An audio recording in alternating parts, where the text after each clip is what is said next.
ခုလိုတို့ trade ဝင်တိုင်းမှာ market order ကိုပဲသုံးပြီးတော့ trade နေကြရတော့လားဒါဆိုရင်တော့ကျွန်တော်တို့ရတဲ့ profit တွေကလက်လွတ်သွားနိုင်ပါသေးတယ်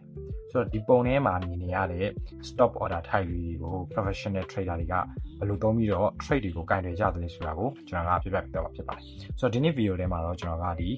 ီလူသုံးအများဆုံး spot order type 3မျိုးဖြစ်တဲ့ limit order market order နဲ့ TP stop loss ဆိုတဲ့ order type 3မျိုးအကြောင်းကိုပြပြပေးသွားမှာပါဆိုတော့ကြန့်ရှိနေတဲ့ OCO order နဲ့ trailing stop order type ကိုတော့နောက် video မှာထပ်ပြီးပြပြပေးသွားပါမယ်ဆိုတော့ကျွန်တော်တို့စလိုက်ကြရအောင်ဒီပထမဆုံးတော့ကျွန်တော်တို့ market order အကြောင်းလေးကိုရင်ပြပြပေးပါမယ် market order ဆိုတာကကျွန်တော်တို့လက်ရှိ market ထဲမှာရှိနေတဲ့ price နဲ့ချက်ချင်း order တင်ပြီးတော့မှအရောင်းဝယ်လုပ်လို့ရတာကိုပြောတာပါဥပမာကျွန်တော် Bitcoin ကဒေါ်လာ3သိန်းဈေးရှိတယ်ဆိုလို့ရှိရင်အမှ buy လိုက်တာနဲ့ကျွန်တော်တို့ကအနီးဆက်ဆုံး available price ပေါ့နော်ရနိုင်တဲ့အနီးဆက်ဆုံးဈေးနဲ့ချက်ချင်း execute ဖြစ်သွားမယ်ဝယ်သွားမယ်ပေါ့နော်ဒီလိုပဲရောင်းချင်နေဆိုရင်လည်းကျွန်တော်တို့ sell လုပ်လိုက်တာနဲ့ချက်ချင်းရောင်းသွားမယ်ဒါကြောင့်မလို့ကျွန်တော်တို့ trade တွေအမြင်အရောင်းဝယ်လုပ်ချင်တဲ့အချိန်ဒီမှာကျွန်တော်တို့ market order type ကိုသုံးရတာအဆင်ပြေပါတယ်ဒါပေမဲ့ကျွန်တော်တို့သိထားရမှာကဒီ price ကအရင်အပြောင်းလဲမြန်နေ volatile market တစ်ခုဖြစ်နေမယ်ဆိုရင်ကျွန်တော်တို့မြင်ထားတဲ့ price နဲ့အနည်းငယ်ကွာပြီးတော့မှ trade တွေကအရောင်းဝယ်ဖြစ်သွားတာတွေဖြစ်နိုင်တယ်ဥပမာကျွန်တော်တို့က Bitcoin 3သိန်းဈေးရှိတယ်ဆိုပြီးတော့ကိုက Bitcoin တစ်ဝိုင်းကိုဝယ်လိုက်မယ်ဆိုပေမဲ့ကိုပြလိုက်တာက3သိန်းဒါပေမဲ့ကျွန်တော် spread အနေနဲ့ကျွန်တော်တို့ကိုယ့်ရဲ့ပတ်စံ3သိန်းက Bitcoin တစ်ဝိုင်းလုံးကိုဝယ်နိုင်တာမျိုးမဟုတ်တော့ဘဲနဲ့ 0.97 Bitcoin လို့ပါတော့အဲ့လိုမျိုးဖြစ်သွားနိုင်တယ်ပေါ့နော်ဒီလိုမျိုး spread လေးတွေတော့ရှိတယ် Okay ဒါဆိုတော့ market order type လေးနားလည်သွားမှထင်တယ်နောက်တစ်ခုကတော့ကျွန်တော် limit order ပါ limit order ဆိုတာကကိုလိုချင်တဲ့ price ကိုကြိုပြီးတော့မှသတ်မှတ်ပြီး order တင်ထားတာမျိုးပါ Bitcoin က3သိန်းဈေးမှာရှိနေတယ်ဒါပေမဲ့ကိုက98,000ဈေးလောက်မှာဝယ်ချင်တယ်ပေါ့နော်ဝယ်ချင်တယ်ဆိုရင်ကျွန်တော်တို့က limit order လေးတင်ထားလိုက်လို့ရတယ်ဆိုတော့ market price ကကိုသတ်မှတ်ထားတဲ့ 98,000ကိုရောက်သွားပြီဆိုလို့ရှိရင်เนาะ execute ဖြစ်ပြီးတော့မှ query trigger ဝင်သွားမယ်ဘလို့ကိုကမအားဘူးပေါ့နော်98,000ဖြစ်သွားတဲ့အချိန်မှာမအားခဲ့ဘူးဒါမှမဟုတ်လို့ညာဘက်ရောက်လို့အိပ်ပျော်နေဆိုရင်တော့မှကိုအားစရာမလိုဘူးသူကသူ execute ဖြစ်ပြီးတော့မှဝယ်သွားပြီလို့ပေါ့နော်ဒီလိုပဲရောင်းချင်တယ်ဆိုရင်လည်းကိုရောင်းချင်တဲ့ price ကိုသတ်မှတ်ထားရုံပဲကိုရှိနေစရာမလိုဘူးကိုအချိန်ပေးနေစရာမလိုဘဲနဲ့သူ order က execute ဖြစ်သွားမယ်ပေါ့နော်ဒါကြောင့်မို့လို့ဒီ order type ကကျွန်တော်တို့ entry ကိုလိုချင်တဲ့ entry price နဲ့ဝယ်ချင်တဲ့လူတွေအတွက်တော့အသင့်တော်ဆုံး order type တစ်မျိုးပဲပေါ့နော် Okay နောက်ဆုံးတစ်ခုကတော့ TP နဲ့ SM ပါပြောမယ်ဆိုရင်တော့ကျွန်တော်တို့သိပြီးသား take profit နဲ့ stop loss order type ပဲပေါ့နော်ဒါကကျွန်တော်တို့ trader တိုင်းမှာဖြစ်မနေသုံးသင့်တဲ့ risk management tool လည်းဖြစ်ပါတယ်ဆိုတော့ကျွန်တော် trade ဝင်ပြီးတာနဲ့ take profit နဲ့ stop loss price ကိုပြီးတော့ကြိုပြီးတော့မှသတ်မှတ်ထားလို့ရပါဘောเนาะအဲဆိုတော့ take profit TP ဆိုရင်ကျွန်တော်တို့ကိုလိုချင်တဲ့အမြတ်ပမာဏကိုရောက်တဲ့အချိန်မှာသူ order က auto execute order ပေးသွားမယ် stop loss ဆိုရင်လည်းmarket ကကိုမျိုးမှန်းထားတဲ့နေရာနဲ့ဆန့်ကျင်ပြီးတော့မှသွားနေတယ်ဆိုရင်ကျွန်တော်တို့ process တွေက loss ဖြစ်နေမယ်ဒီလိုမျိုး loss ဖြစ်တာကိုကောက်ွယ်ဖို့အတွက်ပေါ့เนาะဒီထပ်ပြီးတော့မှဆုံးရှုံးနေမများတော့အောင်လို့ကျွန်တော်တို့ဒီ order ဒီ stop loss order လေးကိုတင်ပြီးတော့မှ auto close လုပ်ထားလို့ရတယ် Okay ဒါကြောင့်မလို့ကျွန်တော်တို့ဒီ TP ကအမြတ်ကို lock လုပ်ထားပြီးတော့မှ stop loss ကအရှုံးကိုကျွန်တော်တို့ကန့်သက်ပြီးလို့ရတယ်ဆိုတော့ trade တိုင်းမှာကျွန်တော် TPSR ကအမြဲသတ်မှတ်ထားဖို့တော့အရေးကြီးရပါတော့ Okay ဒါဆိုတော့ဒီ TPSR မျိုးစားကပြောမယ်ဆိုရင်ကျွန်တော်တို့ limit order type နဲ့အတူတူပဲပေါ့နော်ကိုကtrade ဝင်သွားပြီးဒါပေမဲ့ဘယ်ချိန်ရောင်းရမလဲဝယ်ရမလဲပေါ့နော်ဆိုတော့ကိုအားကျွန်တော်တို့ TP တွေယူလို့ရမယ်အဆုံးရှုံးခံနိုင်တဲ့ပမာဏတွေကျော်သွားမှာလည်းမပူရတော့ဘူးပေါ့နော်ဆိုတော့ stop loss တွေလည်းသူ auto execute လုပ်ထားပေးလိမ့်မယ်ပေါ့နော် Okay ဒါဆိုရင်တော့ကျွန်တော်တို့ဒီ TP SL လေးကိုလည်းတရားနားလိုက်သွားလိမ့်မယ်လို့ထင်ပါတယ် Okay နောက်ဆုံးအနေနဲ့ကျွန်တော်တို့ဒီ order type လေးတွေကိုတစ်ခုချင်းစီ line ရှင်းပြီးတော့မှဒီ channel လေးတော့ကြည့်ကြရအောင်နော်ဆိုတော့ trading မှာကကျွန်တော်တို့ order type ကိုမှန်မှန်သုံးတတ်မယ်ဆိုလို့ရှိရင် entry တွေလည်းပိုကောင်းလာမယ် risk တွေကိုလည်းပိုပြီးတော့မှထိန်းချုပ်လာနိုင်မှာပေါ့နော်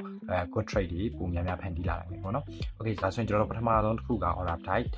သူကဘယ်နေရာမှာသုံးလို့ရလဲဆိုတော့ဒါကလက်ရှိပေါက်စီနဲ့ချက်ချင်းဝယ်ခြင်းရောင်းခြင်းတဲ့အချိန်တွေမှာ order တင်လို့ရတယ်ပြီးတော့မြန်ဝင်ခြင်းတဲ့အချိန်တွေမှာသုံးလို့ကောင်းတယ်ပေါ့နော်ဒါပေမဲ့သူက market အရန်လှုပ်ရှားနေရင် volatile ဖြစ်နေမယ်ဆိုရင်ကျွန်တော်တို့ slippage တွေများပြီးတော့မှထင်ထားတဲ့ price နဲ့နည်းနည်းကွာခြားနိုင်တယ်ဒီလိုအားနည်းချက်တွေတော့ရှိတယ်ပေါ့နော် Okay ဒုတိယတစ်ခုကတော့ limit order ပါသူကဘယ်နေရာမှာသုံးလဲဆိုတော့ဒီ order တွေကဒီ price ရောက်မှရောင်းမယ်ဒီ price ရောက်မှဝယ်မယ်ပေါ့နော်ဒီလိုမျိုးကိုယ်တိုင် price သတ်မှတ်ထားတာမျိုးပေါ့ဗျာကိုလိုချင်တဲ့ price နဲ့ဝယ်နိုင်မယ်ဒါမျိုးအသာချက်တော့ရှိတယ်ပေါ့ဗျာဒါပေမဲ့ဒီ price ကိုကျွန်တော်တို့ကမရောက်လာဘူးဆိုရင်ကျွန်တော်တို့ order က open ဖြစ်သွားဘူးပေါ့နော်ပြောရမယ်ဆိုလို့ရှိရင်ဥပမာပြောရမယ်ဆိုရင်ကျွန်တော်တို့ Bitcoin စီကတသိန်းရှိတယ်ကိုက9000မှာဝယ်ခြင်းတယ်ပေါ့နော်9000မှာဝယ်ပြီးတော့မှသူက ဈေးပြန်တက်မယ်လို့ကိုကမျှော်မှန်းထားတယ်ဒါဆိုရင်ဒီ9000ကိုရောက်မှကျွန်တော်တို့ရဲ့ order ကပွင့်သွားမှာပေါ့နော်တကယ်လို့9000ကိုမရောက်ခဲ့ဘူးဆိုလို့ရှိရင်ကျွန်တော်တို့ကလည်းမပါသွားဘူးဈေးတက်သွားရင်လည်းကျွန်တော်တို့ကမပါသွားတော့ဘူးပေါ့နော်ဒီလိုအမြတ်တွေလည်းမရနိုင်ဘူးဒီလိုမျိုးအားနည်းချက်တွေတော့ရှိပါတယ်ဆိုတော့နောက်ဆုံးတစ်ခုကတော့ TPSL take profit နဲ့ stop loss သူ့ကိုကကျွန်တော်တို့ TP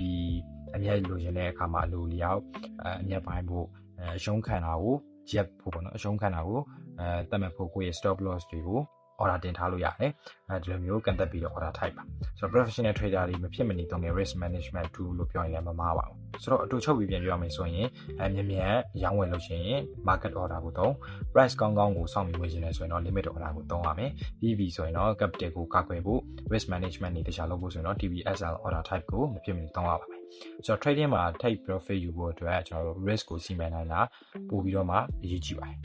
Okay ဒါဆိုရင်ကျွန်တော်ပြောပြရတဲ့ဒီ order type လေးတွေအကြောင်းကိုလည်းတခြားနားလည်သွားလိမ့်မယ်လို့ယုံကြည်တယ်ဆိုတော့ကျွန်တော်တို့ဒီ order type လေးတွေကိုဒီ MEHC အချိန်မှာဘယ်လိုသုံးလို့ရမလဲဆိုတာလေးကိုကျွန်တော်တစ်ချက်ပြပေးပဲပေါ့နော်ဆိုတော့လိုက်ကြည့်လိုက်ပါ Okay ဒါဆိုရင်ကျွန်တော်တို့ MEHC ရဲ့ spot market တွေမှာရှိတဲ့ order type မျိုးစားလေးပေါ့နော်ဒါလေးတွေကိုကျွန်တော်ပြပြပထမအဆုံးကတော့ဒီမှာ market ကတော့ကျွန်တော်တို့သိပြီးသားပဲပေါ့နော်အခုချက်ချင်းဝယ်အခုချက်ချင်းကို wallet ထဲကိုရောက်လာတဲ့ပုံစံမျိုးအဲ့ဆိုရင်ကျွန်တော်တို့ဒီမှာ amount ကြီးထည့်ပေးဖို့လိုတယ်ဆိုတော့ကိုယ်မှာရှိသမျှအကောင်လေးအကုန်လုံးဝယ်ချင်တာဆိုရင်ဒီတစ်ကောင်လေးအပြည့်ဆွဲပြလိုက်ပေါ့နော်ဒါဆိုလို့ရှိရင်ကိုယ်မှာရှိသမျှ percent နဲ့ဝယ်သားပြီးမှာပေါ့နော် Okay ရောင်းချင်တယ်ဆိုရင်လည်းဒီမှာကိုပမာဏရှိဖို့တော့လိုပဲပေါ့နော်ရောင်းမယ်ဆိုရင်လည်းဒီလိုပဲချက်ချင်းဒီ market ထဲမှာရှိနေတယ်အခုဆို 64,900 ပေါ့နော်ဒီဈေးနဲ့ပဲသူကချက်ချင်းရောင်းသွားပြီးမှာဒါပေမဲ့ sell လုပ်ဖို့ဆိုရင်တော့ကိုယ့်စီမှာ BTC ရှိနေဖို့တော့လိုရတယ်ပေါ့နော် Okay ဒါကတော့ market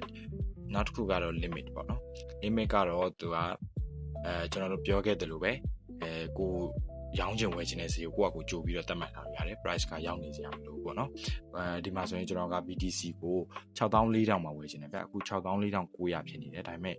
64,000လောက်ဈေးမှာဝယ်ချင်တယ်ဒါဆိုရင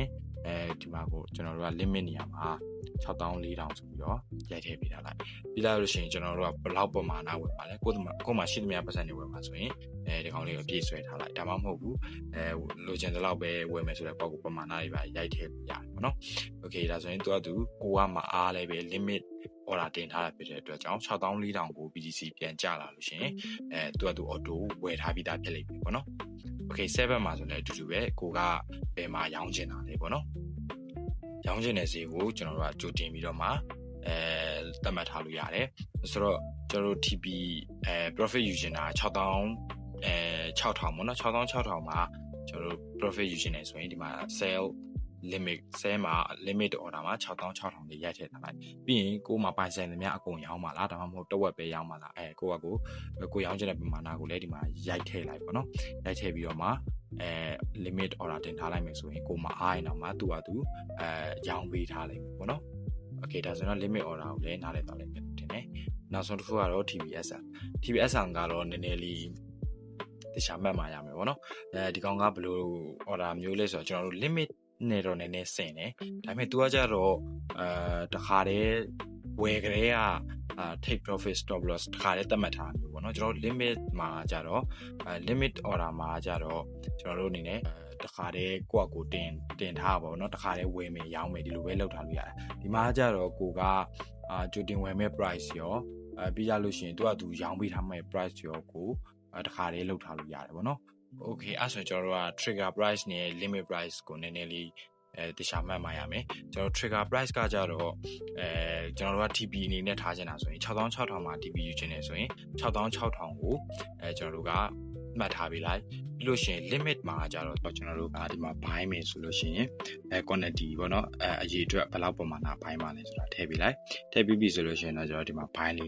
းနဲ့ order တင်လိုက်လို့ရပြီပေါ့နော်ဒါဆိုလို့ရှိရင် BTC က66,000ကိုရောက်သွားပြီဆိုလို့ရှိရင်ကျွန်တော်တို့ဒီလောက်အောက်က limit order လေးတက်လာမယ်ပြီးပြီဆိုရင်တော့ seller နဲ့ match ဖြစ်လို့ရှိရင်ဝယ်သွားမယ်ပေါ့နော်sell ဆိုလည်းဒီလိုပဲ sell မှာကြတော့ကျွန်တော်တို့ကကိုယ့်စီမှာ BTC ရှိထားဖို့လိုတယ်ဒါမှ order တင်လို့ရမှာပေါ့နော် BTC ရှိထားမှာကျွန်တော်တို့ရောင်းလို့ရမယ်ဆိုတော့ကျွန်တော်တို့ရောင်းချင်တယ်ဆိုလို့ရှိရင်ကျွန်တော်တို့ကBTC 8,000လောက်မှာရောင်းချင်တယ်ပေါ့ဗျာ8,000လောက်မှာရောင်းချင်တယ်အမြတ်ယူချင်တယ်ဆိုလို့ရှိရင်ကျွန်တော်တို့အနေနဲ့ trigger price ကိုလည်းအဲ့လိုပဲပေါ့နော် ကိုချိန်ပြီးတော့မှယူလို့ရတယ်ပေါ့နော်ဒါဆိုရင်ကျွန်တော်ရှိသမျှရောင်းပါဆိုရင်အကုန်လုံးကို 100% တင်ပြီးပြီဆိုလို့ရှိရင်တော့ဒီမှာ sell လေးကိုနှိပ်လိုက်လို့ရှိရင် UGC 8000ရောက်တာနဲ့ဒီအောက်က order လေးကတက်လာမယ်တက်လာပြီးတော့မှ match ဖြစ်တယ်ဆိုရင်buyer နဲ့ match ဖြစ်တယ်ဆိုတခါတည်းဝယ်သွားပြီပေါ့နော်အဲ့ဒါတော့ TPSL type ဖြစ်ပါတယ်ဆိုတော့ကျွန်တော်ပြပြခဲ့တဲ့ order type 3ခုလုံးကိုနားလည်သွားလိမ့်မယ်ထင်ပါတယ်ဆိုတော့နောက်ဗီဒီယိုတွေမှာလည်းဒီလိုမျိုး tutorial လေးလည်းထပ်လုပ်ပြပေးသွားပါမယ်ဆိုတော့ကျွန်တော်တို့ရဲ့ channel လေးပဲ like and subscribe လုပ်သွားဖို့မမေ့ပါနဲ့အားလုံးပဲ see you in the next video ပါဒီ Messi Exchange မှာ account ဖွင့်မယ်ဆိုလို့ရှိရင် special account ဖြစ်တဲ့ training လုပ်တဲ့မှာပေးရတဲ့ fees ရဲ့ 20% ကိုသက်သာမဲ့ account ကိုအခုပြထားတဲ့ code လေးကိုသုံးပြီးတော့ဖွင့်လို့ရပါတယ်တကယ်လို့မိတ်ဆွေကဒီ code ကိုသုံးပြီးတော့ Maxi account ကိုဖွင့်ထားတယ်ဆိုလို့ရှိရင် crypto business ဘက်ကနေပြီးတော့ဒေါ်လာလက်ဆောင်လေးပြန်ပြီးတော့ပေးသွားအောင်မှာဖြစ်ပါတယ်မိတ်ဆွေတို့အနေနဲ့သိချင်တာရှိသေးရဆိုရင် comment မှာမေးခဲ့နိုင်သလိုလူကိုယ်တိုင်စိတ်တိုင်းကျမေးစင်တဲ့ solution တော့ crypto business ရဲ့ Telegram group ကို try ပြီးတော့လာမေးလို့ရပါတယ်ဒီမှာ crypto နဲ့ပတ်သက်တဲ့များအကြောင်းအရာတွေကိုလူတွေအများကြီးကဝိုင်းပြောနေကြတာဖြစ်တဲ့အတွက်ကြောင့်မို့လို့ကိုအတွက်လည်းအများကြီးဗဟုသုတရမှာအမှန်ခံပါတယ်